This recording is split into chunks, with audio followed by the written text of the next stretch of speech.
असं मला कबीरांचा दोहा आठवतो, गुरु गोविंद दोहू खडे काके लागू पाय, गुरु गोविंद दोहू खडे काके लागू पाय, बलिहारी गुरु की जिन गोविंद दियो बताय, बलिहारी गुरु की जिन गोविंद दियो बताय. हे गुरु कोण आहे? ज्योतिबा फुले आहेत. आणि बाबासाहेब नसते तर फुल्यांच्या पदरात कोणी टाकलं असतं, तथागताच्या पदरात कोणी टाकलं असतं. म्हणून पहिलं वंदन बाबासाहेबांना करतो. त्यांच्यामुळे ह्या आपल्या नातलगांशी परिचय झाला.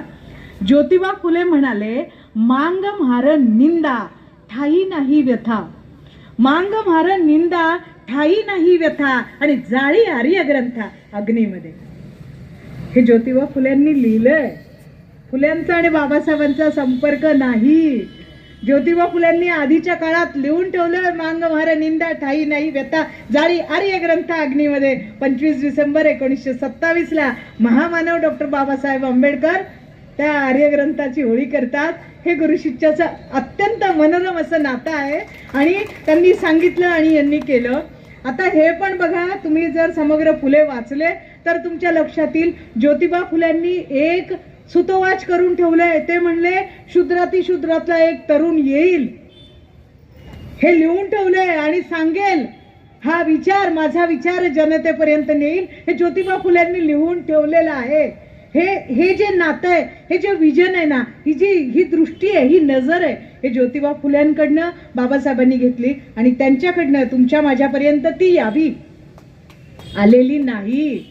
हप्त्या सप्त्या असू द्या, हे चपलांचे ढिगारे पडलेले असतात. इतक्या सगळ्या माझ्या महिला भगिनी औरंगाबादमध्ये मागे काही हे होते महाराजांचे, ते महाराज म्हणजे पेड प्रवचनकार मोठमोठाले त्यांचे पॅकेजेस असतात. हजारो बायकांचे मंगळसूत्र चोरीला गेले. मग किती बायका तिथे आले असतील? हजारोंचे चोरीला गेले, कोट्यवधी बायका आल्या होत्या. तिकडे जातात, इकडे येत नाही. आपले पण आहेत ना काही तिकडे.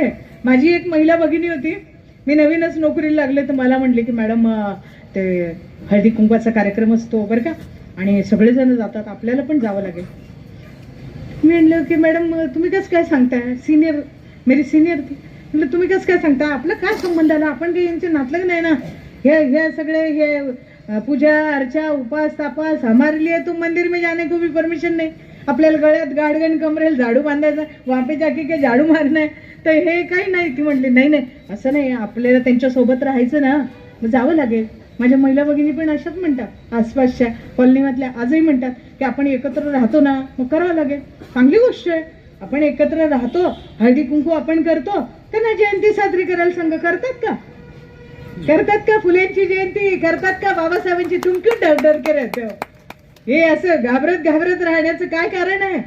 बाबासाहेब तसे घाबरले असते, ज्योतिबा फुले त्या मारेकऱ्यांना घाबरले असते ना, आपल्याला इथं उभं राहण्याची संधी मिळाली नसती, इथे येण्याची संधी मिळाली नसती, ही वाटिका उभी राहिली नसती, आणि इथे कुठलेच कार्यक्रम, त्या संविधानावर सही करणारे जाधव मला वाटतं इथे निर्माण झाले नसते. हे सगळी बाबासाहेबांची देण आहे. पण आपण काय करतोय?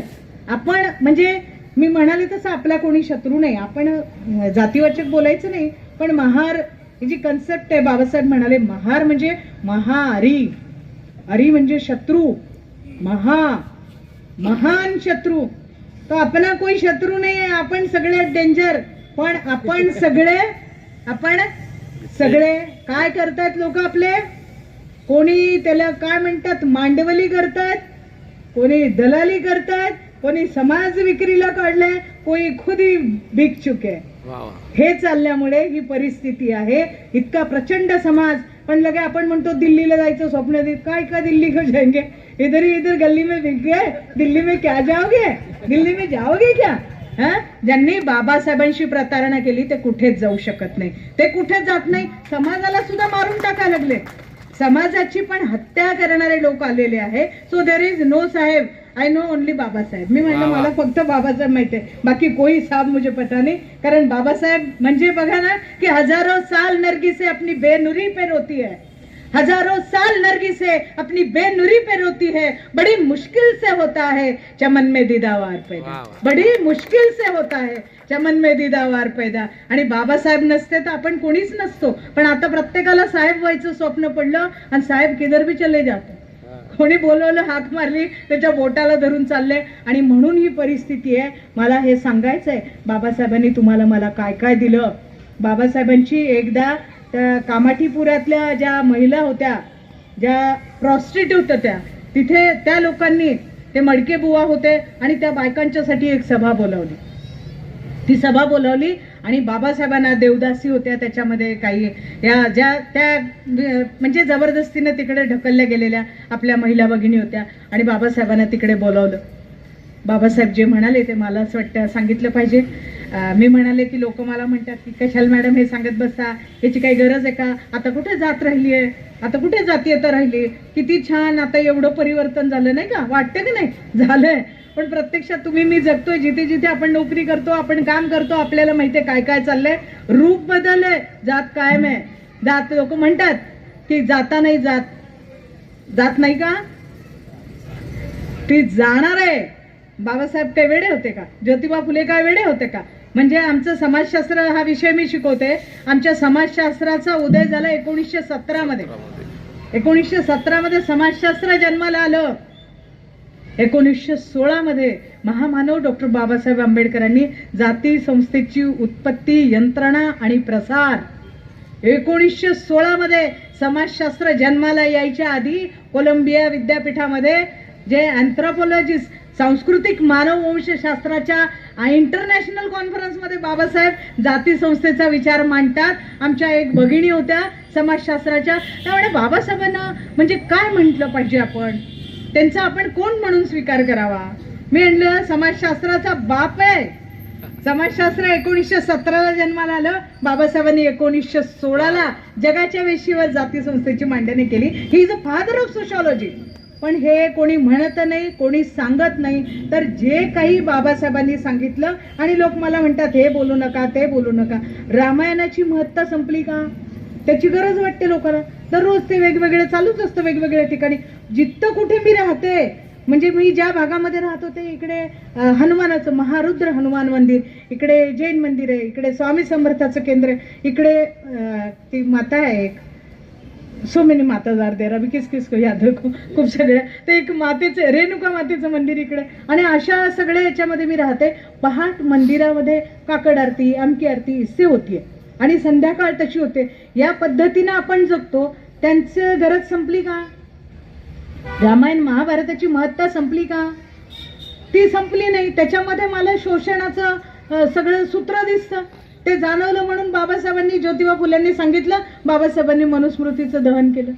अलीकडेच एक कोणते तरी सो कॉल्ड अभिनेता आहे म्हणे, आणि तो म्हणाला काय पोंक्षे पोंक्षे पुष्ठा, I just don't remember his name. तर ते म्हणे तर लक्षात नाही ना तशी नावं ना, ओके बाबासाहेब थोडी याद रहेगा. तर त्या काय पोंक्षे पोंक्षे काय म्हणाला की बाबासाहेबांनी म्हणजे मनुस्मृती ही, मनुस्मृतीमध्ये काहीच विषमता नाही आहे. मनुस्मृती समतेचा विचार म्हणते, असं काही घडलंच नाही म्हणे. बाबासाहेबांनी ते जर वाचलं असतं तर दहन केलं नसतं. मूर्खा, तुला ते काही कळालंच नाही. तू कशाला बाबासाहेबांच्या वाटेला जातो. भले भले आले आणि गेले, तू काय का उतर जा रे. पण तो असं म्हणतोय, पण आपण काय म्हणतोय. तो असं म्हणला तर आपण काय म्हणतोय, आपण काय म्हणतोय का, आणि का म्हणत नाही. वाघिणीचं दूध आपण प्राशन करत नाहीये ना. हे बाबासाहेब म्हणले मला शेठशाही आणि वटशाहीचं राज्य नको, जे आज आलेलं आहे. बाबासाहेब मनमाडच्या सभेत म्हणले ब्राह्मणशाही आणि भांडवलशाही हे दोन शत्रू आहेत. हे दोन शत्रू आहेत. त्या शत्रूंच्या तावडीत आपण सापडलेलो आहोत. आणि शिक्षण नावाची वाघीण या भांडवलशाही, शेठशाही आणि वटशाहीच्या दावणीला बांधलेली आहे. शिक्षण नावाची वाघीण यांच्या दावणीला बांधली आहे. आणि त्यांना पाहिजे तसं दुधात पाणी घालू घालू द्यायला लागले. वो पाणी पी रहे हो, तुम्ही कसं काय गुरगुरणार आहात. बाबासाहेब म्हणले ना की वाघिणीचं दूध आहे ते प्या ना. तुम्हाला सांगते, मी एक शिक्षण क्षेत्रात काम करणारी व्यक्ती आहे. NEP आलेलं आहे. It is called as new education policy, but I say it is no education policy. ही आलेली आहे. 20 जर पटसंख्या नसेल तर शाळा बंद. 20 पटसंख्या नसेल शाळा बंद. आपण आपल्या लेकरांना ICSE CBSE मध्ये पाठवतो. ZEDPच्या शाळा बंद. एक इंडिया आहे और एक भारत आहे. आपले लेकरं भारतात, त्यांचे लेकरं इंडियामध्ये. आता ते इंडियामध्ये पण आपले काही लेकरं जातात, बाबासाहेबांच्याच कृपेने जातात. पण असंच फुल्यांच्या शाळेकडे जशी पाठ करून उभे राहतात, तसे संविधानाकडे पाठ करून उभे राहतात. आणि म्हणून कोणी गुरगुरत नाहीये. मला तुम्हाला सांगायचं आहे की आज तुमची माझी अवस्था गडावरचे दोर कापलेल्या मावळ्यांसारखी झाली. लक्षात घ्या. आपल्याला वाटतं अरे इतना अच्छा हो गया, इतना अच्छा मकान. मी आधी म्हणलं तसं सगळे साडी माडी गाडी, आपले लेकरं जात आहेत इंग्रजी शाळेमध्ये आणि काय प्रॉब्लेम आहे हे काही पण बोलतात लोक. कुठे काय प्रॉब्लेम आहे? हा, इतकं सगळं संविधानाचं कौतुक चाललंय, हे सगळं आमचं असं करायला लागलंय, हे असं वाटतं सगळं चित्र एकदम छान आहे. पण ते छान नाहीये. तुम्हाला सांगायला पाहिजे की जे कोणी सम्राट किल्मिश आहेत, तुम्हाला माहित आहे सम्राट किल्मिशांनी संसदेला नमस्कार केला. संसदेला नमस्कार केला आणि काय झालं? संसदेत गेले, संसदेची शिडी करून. पण नुसते गेले का? संसद खतम कर दी. संसदेला नमस्कार वंदन केला, सम्राट किल्मिशांनी वंदन केलं आणि संसद नष्ट केली. ज्या संसदेत बाबासाहेबांनी भाषणं केलेली आहेत, ज्या संसदेमध्ये संविधानाविषयी मांडणी झाली, घटना समितीची भाषणं झाले, या देशाची स्वातंत्र्य त्याची रचना झाली, देशाचा कायदा तयार झाला, देशाला प्रजासत्ताक केलं, ती संसद नष्ट केली. आणि नंतर आता संविधान असं कपाळाला लागलं होतं, संविधानाला वंदन केलं. समज जाइए, काय अर्थ आहे समजा, समजून घ्या. नुसतं संविधानाचं कवर आहे, अंदर सब खोखला हो चुका है. संविधानातले सगळे कलम, काही पक्षच नाही ना विरोधी पक्ष, त्यांना वाटेल तेव्हा ते काही पण करू शकतात. आपण काय करणार आहे? आपल्याला कळतंय तरी का बाहेर? लोकशाही नाममात्र राहिली, लोकशाही सुद्धा नष्ट करण्याचं काम वेगानं चाललंय. झालंच. बाबासाहेब म्हणले शिका, संघटित व्हा, संघर्ष करा. म्हणजे बाबासाहेब म्हणले शिक्षण ही आमची सर्वोच्च प्रायोरिटी आहे आणि शिक्षणासाठी आम्ही सर्वोच्च भौतिक सुखाचा त्याग करण्यासाठी तयार आहोत. भाकरी आणि स्वाभिमान असेल तर आम्ही भाकरी ठोकरून ठेवू, पण स्वाभिमान ठेवू. त्या महिला भगिनींना बाबासाहेब म्हणले होते की जी खानदानी बाई असते तिला का माहित नसतं का की आपण चुकीच्या मार्गाने गेलो, वाम मार्गाने गेलो तर कसल्या प्रॉपर्ट्या उभ्या करतात? खानदानी बाईला काय माहित नसतं का? खानदानी बाईला माहित नसतं का अर्धरात्री रस्त्यावर उभं राहिल्यावर किती संपत्ती कमवता येते हे तिला काय माहित नसतं का? पण ती ते करत नाही. ती चारित्र्याला जपते, ती शिलाला जपते, ती स्वाभिमानाला जपते. तुम्ही तुमचं इथनं दुकान जर उठवलं नाही तर माझ्या कार्यकर्त्यांना सांगून मी इथनं तुम्हाला हाकलून देईल. तुमच्यामुळे माझ्या समाजाची जर इज्जत जात असेल तर मी सहन करणार नाही. हे बाबासाहेबांनी सांगितलं, हे त्या भगिनींना सांगितलं आणि त्या बदलल्या. आणि आज आपण स्वाभिमान विकायला निघालेलो आहोत. आपण बाबासाहेब विकायला निघालो, आपण बुद्ध विकायला निघालो, आपण फुले विकायला निघालो, आपण संविधान विकायला निघालेलो आहे. आपल्याला दुसरं कोण पराभूत करणार आहे? आपणच आपल्याला पराभूत करणारी पिढी तयार करायला लागलेलो आहोत. आणि म्हणून यासारखी शर्मेची, यासारखी दुःखाची गोष्ट दुसरी नाही. इथे माझ्या महिला भगिनी कमी संख्येने आहे. मी महाविद्यालयात शिकवण्याचं काम करते. मी पाहते आपला विद्यार्थी वर्गात येत नाही.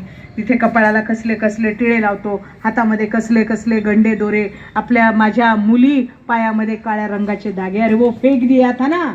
म्हणजे बाबासाहेबांनी जेव्हा बुद्ध धम्म दिला, मला माहिती आहे, तुम्हाला पण माहित असेल, आपले वाडवडील अडाणी होते.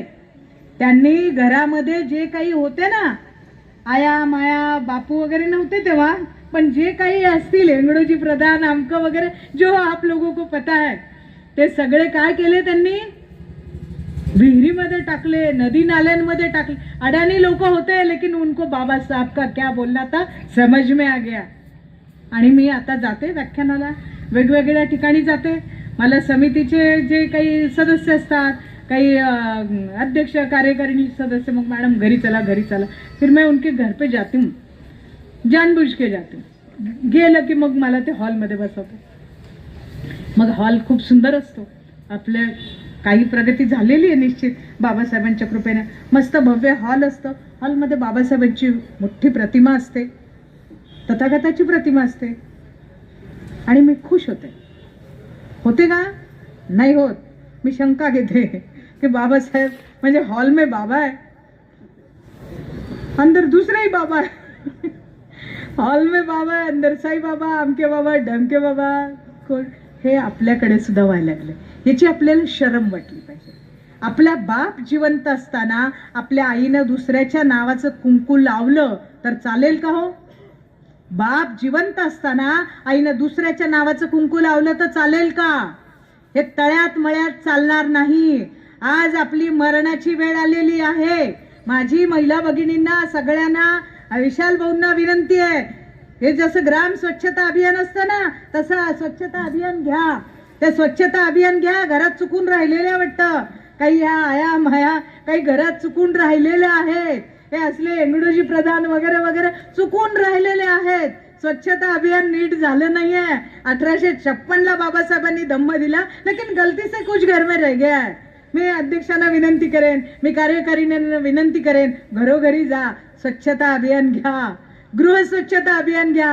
घरामध्ये काही चुकून राहिलं असेल, प्रचंड आदर आहे आपल्याला त्यांच्याविषयी, प्रचंड श्रद्धा आहे. ज्यांना श्रद्धा आहे ना त्यांच्याकडे दान करा, ज्यांना पाहिजे त्यांना द्या, पण शुद्ध व्हा, बुद्ध व्हा. हे बाबासाहेबांनी सांगितलंय. बाबासाहेब म्हणले सगळा भारत बौद्धमय करीन. कसा भारत बौद्धमय होईल? आधी कोठा साफ करावा लागेल ना. तो कोठा साफ करण्याची जबाबदारी आपल्यावर आहे, या महिला भगिनीवर आहे, या बांधवांवर आहे. हे जयघोष करून चालणार नाही, जयंती करून चालणार नाही. आपलं काय व्हायला लागलं, आपण जयंत्या खूप जोरदार करतो. आमच्याकडे जयंती व्हायला लागली, मुलं म्हणायला लागले, तरुण मुलं, आम्हाला बँडच लावायचा, डीजे नाही आपण करायचं, आपण बुद्धाचे लोक आहोत, बाबासाहेबांचे लोक आहे, आपण काही डीजे पीजे लावून. ते म्हणले बँड लावायचा. आतापर्यंत असा लावला नाही बँड. 1 लाखाचा बँड लावायचा. 1.5 लाख रुपये वर्गणी करणार, 1 लाखाचा बँड लावणार, आणि काय जयंती करणार? जयंती म्हणजे उत्सव आहे का? आपले उत्सवाचे दिवस आलेत का? बाबासाहेब लोक संपवायला लागले, आपणही संपवायला लागलो. त्यांना तर पाहिजेच आहे. आपल्याच हाताने चूड लावण्याचं काम करतायत, हे सुरूच आहे.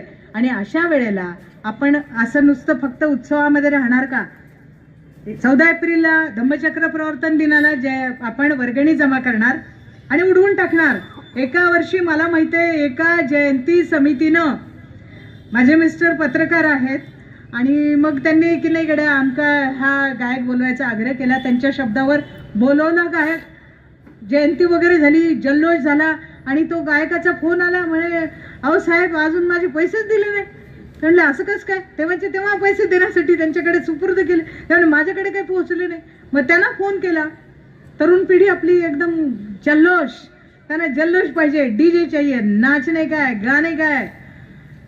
ते म्हणले की ते सर आले होते, पण आम्ही वॉरंट टाकली म्हणे. 75,000ची वॉरंट टाकली नाचणाऱ्या मुलांवर. याच्यासारखी शर्मेची काही बाब आहे का? हा, म्हणजे तुम्ही नाचत बसा, ठीक आहे, ओके, पण हे असे पैसे गोळा करायचे आणि उधळायचे, हे बाबासाहेबांना पाहिजे का? आज मरणाची वेळ आलेली आहे. तुम्ही नाचलं पाहिजे, त्याविषयी काही नाचलंच पाहिजे, पण वाचलं पाहिजे. आधी वाचलं पाहिजे. मी त्या वाघमारी ताईसारखं बोलत नाही बरं का, की त्या म्हणलं की नाही नाचून नाही, वाचून करा. आणि तिकडे वाचायची वेळ आली, प्रतिज्ञा शपथ घ्यायची वेळ आली, ईश्वर साक्ष. अरे ऐसे नहीं होता है. What Ishwar? We don't know any Ishwar. हे सगळं आमच्या बापाने आम्हाला सांगितलं, वो नदी में बहा दो. आई नो नदी में बहा दो बोला था. हमारे पास कोई नहीं है, आम्हाला काही नाही, कोई ईश्वर नाही, स्वर्ग नाही, नरक नाही. तथागत म्हणाले की तुम्ही जी काही कर्म करता ना, आपली कर्म गाय जशी चालते आणि तिचं वासरू जे आहे, ती गाय जशी चालते, तो कासरा जसं तिच्या पायात चालतो, तशी आपल्या कर्माची फळं पायात. यहीं पे कोई स्वर्ग नहीं, कोई नरक नहीं. अच्छा करो अच्छा होगा, बुरा करो बुरा होगा, यहीं पे होगा. ते काय स्वर्ग नरक फिरक माहिती नाही. त्यामुळे असं काही कॉन्ट्रडिक्शन नाही आहे. म्हणजे एकच आहे, मी म्हणाले तसं तेवढंच आहे आपल्याला. बाकी ईश्वर साक्ष वगैरे काही नसतं. कोई ईश्वर हमारे पास आहे नाही. आम्हाला आमचा एक मित्र म्हणतो, बाई भीम महा देवाहून भारी देव, बाई भीम महा देवाहून भारी देव, मग कशाला मी घेऊ तुझ्याचं नाव, मग कशाला मी घेऊ तुझ्याचं नाव. आम्हाला कोणाचं नाव घ्यायची गरज नाही, पण माझ्या महिला भगिनींना, बांधवांना आम्हाला सांगायचंय, पुन्हा एकदा आपल्याला बुद्ध समजून घ्यावा लागणार.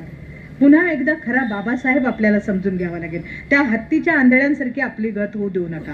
बाबासाहेब आपल्यामध्ये आहेत, ते ग्रंथाच्या रूपाने आहेत, संविधानाच्या रूपामध्ये. आपल्या लेकरांना संविधान समजून सांगा, आपल्या लेकरांना खरा बुद्ध समजून सांगा, डोळे उघडा असलेला बुद्ध समजून सांगा, विचार करणारा बुद्ध समजून सांगा.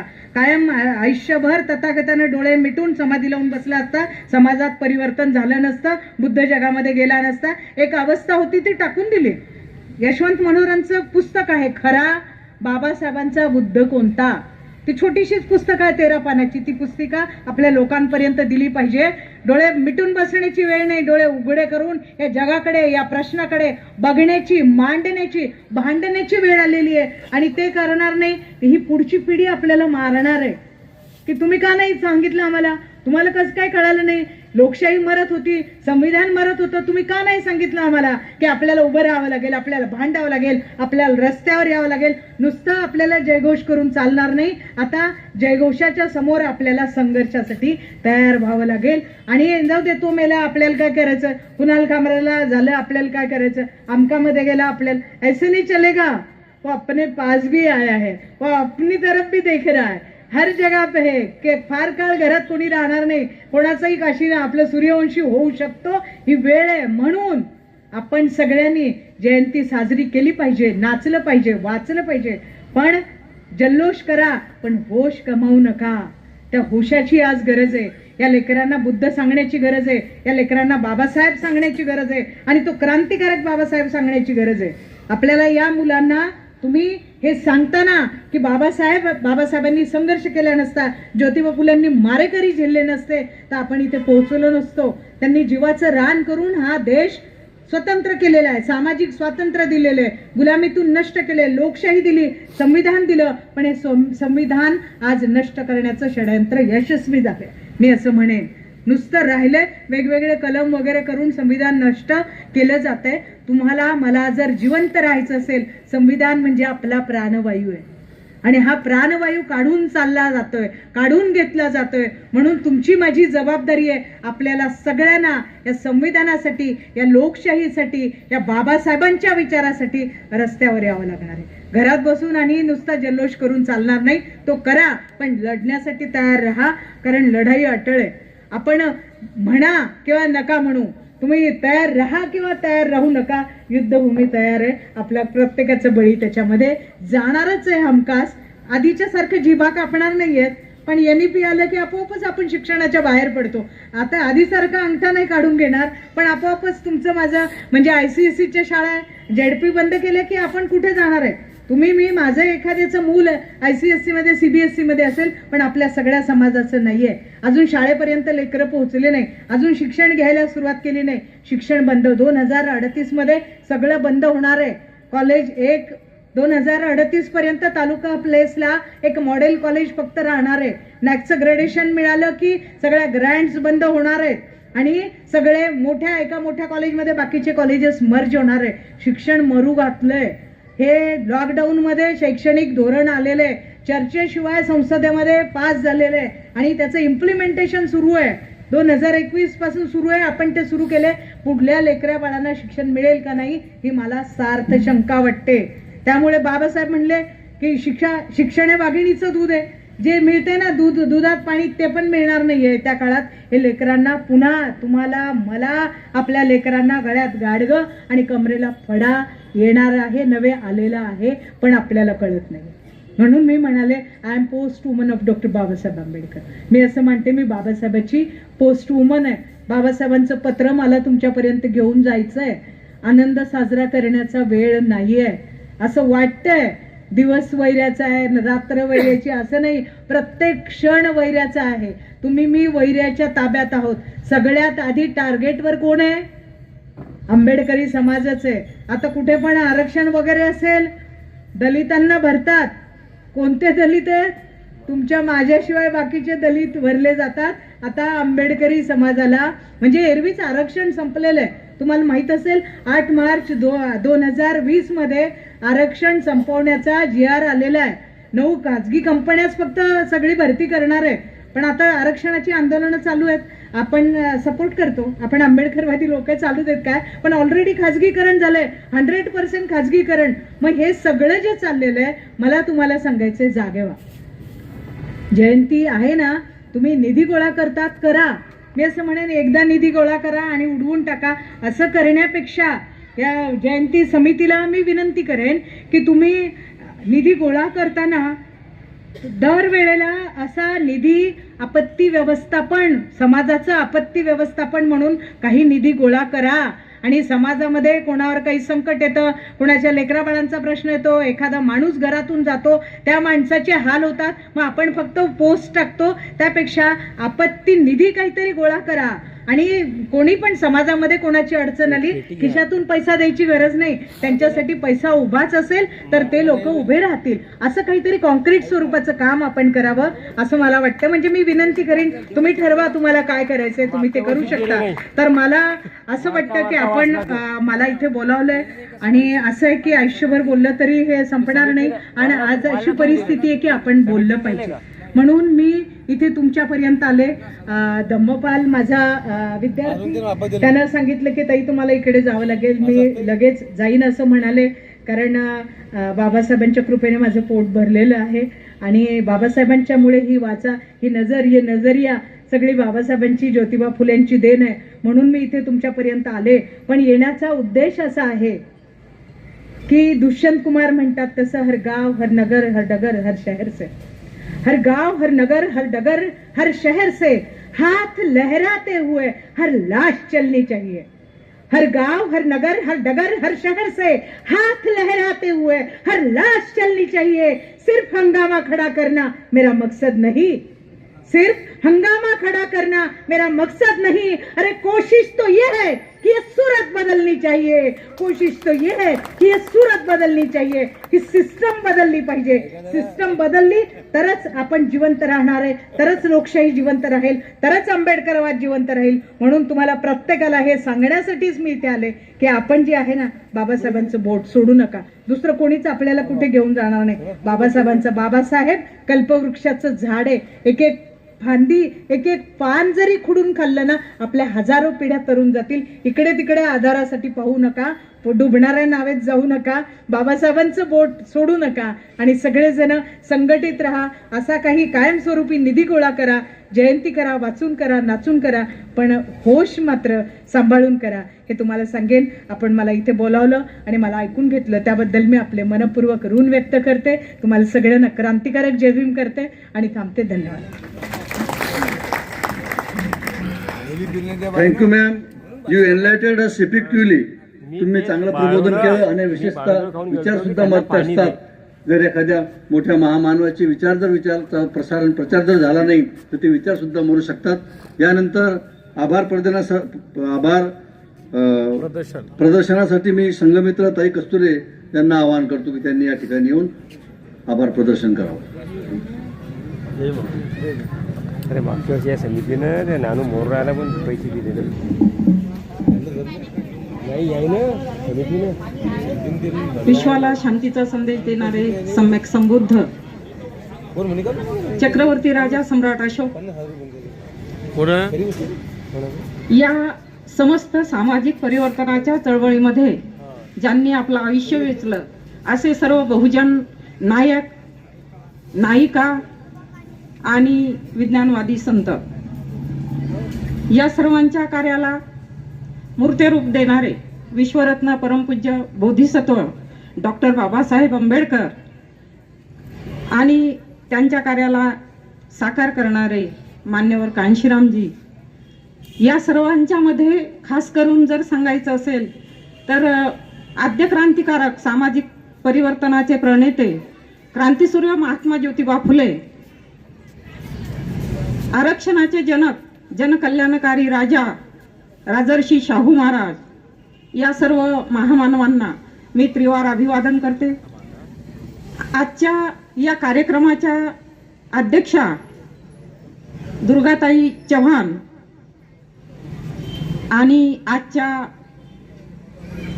सखोल अभ्यासक ज्यांनी शिक्षणच नव्हे तर सामाजिक शिक्षणामध्ये सुद्धा आचार्य पदवी हासिल केलेली आहे अशा आमच्या वक्त्या मॅडम आणि उत्सव समितीचे अध्यक्ष विशाल खरास सर, तद्वतच सर्व उत्सव समितीचे सन्माननीय पदाधिकारी, सदस्य आणि समोर बसलेले आपण सर्व सन्माननीय.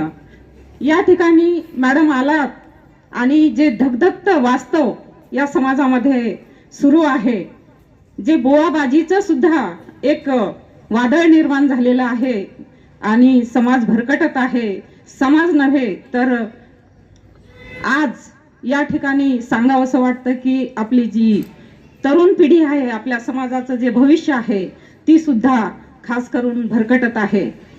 तर या ठिकाणी जे मॅडमनी सांगितलं की आपल्याला बाबासाहेबांनी बुद्ध दिला, धम्म दिला, आपण तो रस्ता सोडून, काही लोक तर म्हणतात मॅडम या ठिकाणी एक गुणवंत बाबा आहे आणि त्या बाबाला अनेक आमचे बौद्ध उपासक उपासिका आमच्या तथागतांशी त्यांची तुलना करतात. परंतु माझ्यासारख्या व्यक्तीनं जर हे परखड मत मांडलं तर त्याला मात्र ते जाणीवपूर्वक अवॉइड करतात आणि हे होत राहते. आम्हाला काही वाईट वाटत नाही, आम्हाला पागलही म्हटलं तरी आम्हाला वाईट वाटत नाही, कारण मागचा इतिहास आम्ही वाचून बसलेला आहे की त्या लोकांना सुद्धा अनेक लोकांनी त्याच पद्धतीनं त्यांना वागणूक दिली होती. परंतु त्यांचं जे ठाम ध्येय होतं, फुले म्हणतातच की ज्यांचा निर्धार ठाम असतो, ज्यांना शिक्षणाची जाण असते, म्हणूनच त्यांनी सांगितलेलं आहे की शिक्षण हे महिलांना आणि पुरुषांना शिक्षण मिळावं हे त्यांचं प्राथमिक आवश्यकता आहे. आणि बाबासाहेब सुद्धा या गुरु शिष्यांच्या या विचारांच्या जयंतीमध्ये बाबासाहेब सुद्धा सांगतात की शिक्षण हे वाघिणीचं दूध आहे. आणि ते शिक्षण फक्त आपल्याला शिक्षण घेऊन उत्पन्नाचा स्रोत म्हणून आपल्याला त्याची उपयोगात आणायचं नाही, तर आपल्या समाजाच्या साठी सुद्धा आपण काही बांधिलकी आपली आहे त्यासाठी सुद्धा आपल्याला त्या शिक्षणाचा उपयोग करायचा आहे. म्हणजेच आपल्याला सामाजिक शिक्षणाची जाण भान असली पाहिजे. या ठिकाणी आज क्रांतीसूर्य महात्मा ज्योतिबा फुले यांची द्विशताब्दी जयंती आपण या ठिकाणी उत्सव समितीच्या वतीने अगदी उत्साहात साजरी केली आहे. आणि माझ्या मते तर ती आज खऱ्या अर्थानं साजरी झाली आहे, कारण आज इथे वक्ते अशा पद्धतीने बोलले आहेत की समाजामध्ये जे काही आपल्या विघातक आपण चालीरीती अजूनही सुरू केलेले आहेत.